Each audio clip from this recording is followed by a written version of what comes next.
I used to live 2 streets from here to the right. And I met Moshe the first time when I taught in the college, Seminar Kibbutzim. The way he built the lesson, I have to come and to do those lessons. So he said, yes, I have in Alexander Yonai. I said, oh, it's very close to the place where I lived. It was something really unbelievable. And I can tell you, there were times that I could walk and come here by foot. And there were times that I really couldn't, after having birth and injured my back, I couldn't walk. And on the way back, just like nothing, just could walk wonderfully. But the psychological part, when I came home, always my husband looked much nicer, my children didn't bother me, I could sleep better, and everything in the house was much nicer. So not only physically, or also psychologically, I could feel after the lessons that it was great.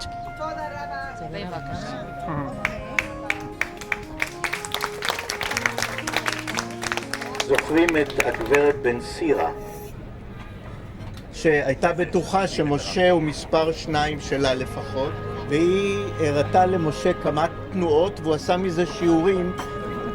ויום אחד אני ראיתי שהיא עובדת כל כך בכוח שזה יזיק לה. רק הנחתי יד ורציתי להגיד לה, רבקה, קצת יותר ברוגע. אז היא נתנה לי מכה על היד שלי. וכמובן היא סיפרה את זה למשה, ואז משה בא אליי, וכאן הלב של הסיפור. אלי, אפילו אם זה לא מוצא חן בעיניך, תיגש אל רבקה ותבקש ממנה סליחה. אתה עוד תלמד מדוע אין לעזור. אוקיי, thank you. זה הסיפור.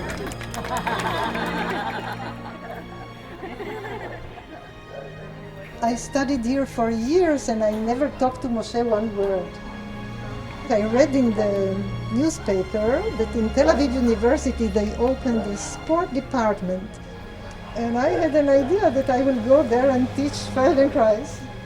I wrote them a letter. I told them I studied with Feldenkrais many years. I don't have any credentials, no certificate. If they want, they can call him on the phone. That's it. And I went there and I got the job. But then I needed to go to Moshe to ask permission. So I come at the end of the day, I saw Moshe alone. Usually there were like 50 people lying on the floor, and he was schlepping his reel-to-reel, big suitcase of the recorder, the heavy one. And I told him, look, I have an opportunity to teach your method. Is it okay? And he said, huh. And I had no idea if it's very bad or very good.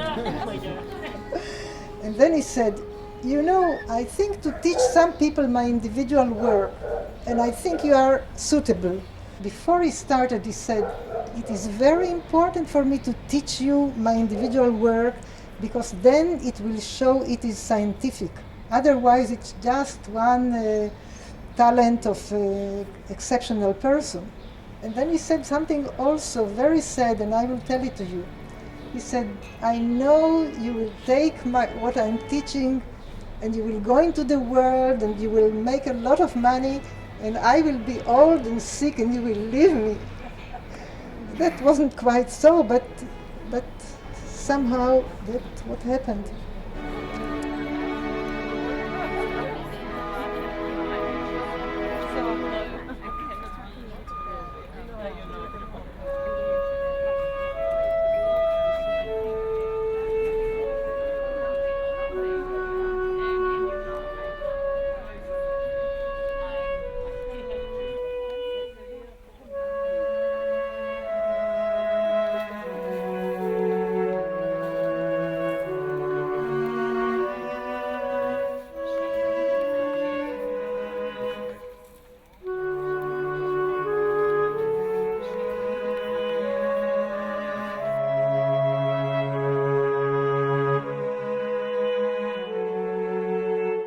was something like a fourth generation to the Baal Shem Tov, which is the founder of the Jewish mysticism, which is called Hasidut. His grandfather, Pinchas from Kurutz, he was named after him, Moshe Pinchas Pheldenkrais, and this grandfather of his was very important in the development of Judaism, because he had the first printing shop where it's called the Talmud, the biblical writing of Judaism. The Tsar at the time, he didn't like the fact that things are printed and they can't read what is written there. So Pinchas and his brother, they were exiled to Siberia. And after many years, I don't remember exactly how many, 15 or 20, they came back. If you manage to come back from these prisons, something happened. It was a miracle that happened to you.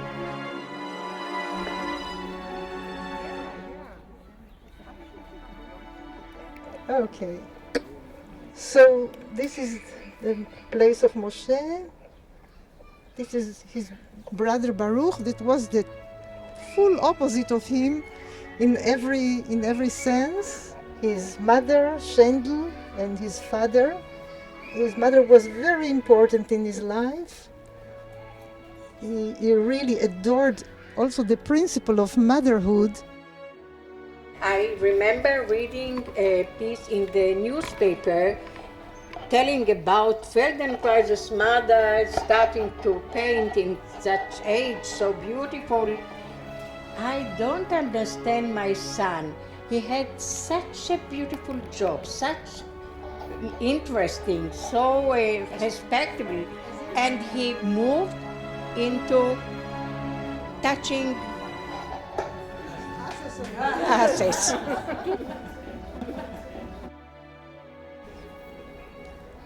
I remember the day when we came here, and I would like to tell you something about the way he was dying, because he was sick, but he did not feel sorry for himself. He had an interest to watch the process. He was kind of quiet, and when he died he was like 35 kilos. He managed to stay and not die. And the way he was in karate, they have an exercise, they hold the bird on the hand. They don't project fear. So the bird comes to their hand, and every time the bird wants to take off, they lower the hand and she cannot take off. And I said, that's what happened to Moshe. He could go into the dying and it didn't take him, he came back.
touching, and I'm sure that if Moshe is somewhere there looking down,